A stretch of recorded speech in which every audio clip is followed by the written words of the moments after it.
The AMPLIFY trial is a phase 3 international study comparing acalabrutinib venetoclax with or without obinutuzumab to chemoimmunotherapy as a standard of care in previously untreated fit patients with chronic lymphocytic leukemia.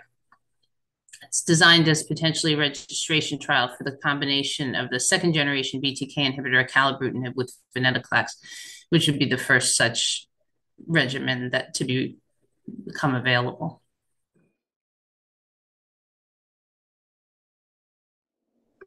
The primary endpoint was IRC-assessed progression-free survival comparing acalabrutinib venetoclax to chemoimmunotherapy. And the study did meet this primary endpoint.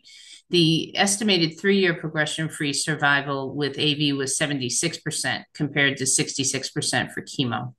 There was no planned comparison between the AV and the AV obinutuzumab arms, but the first key secondary endpoint was the IRC-assessed progression-free survival for the AVO regimen compared to chemoimmunotherapy. And that was also met with an estimated 3-year progression-free survival of 83% for AVO compared to 66% for chemoimmunotherapy. There was also evidence of improved or prolonged overall survival with AV compared to chemoimmunotherapy in the overall analysis.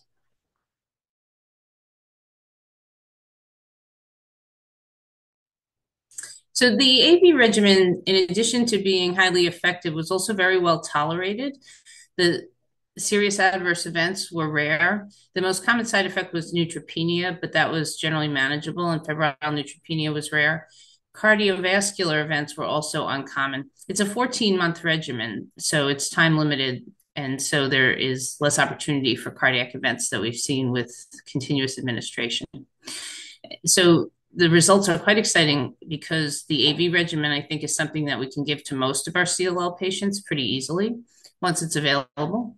And then, looking at the combination with the obinutuzumab, that does add some toxicity, some more neutropenia and infections, but it does also appear to deepen response and extend progression-free survival. And so I think that that's a good regimen for our fitter, younger patients for whom maximizing progression-free survival is important.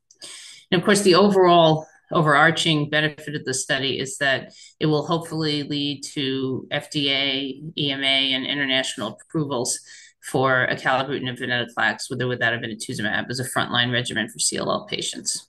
So it will become available as another option for our patients.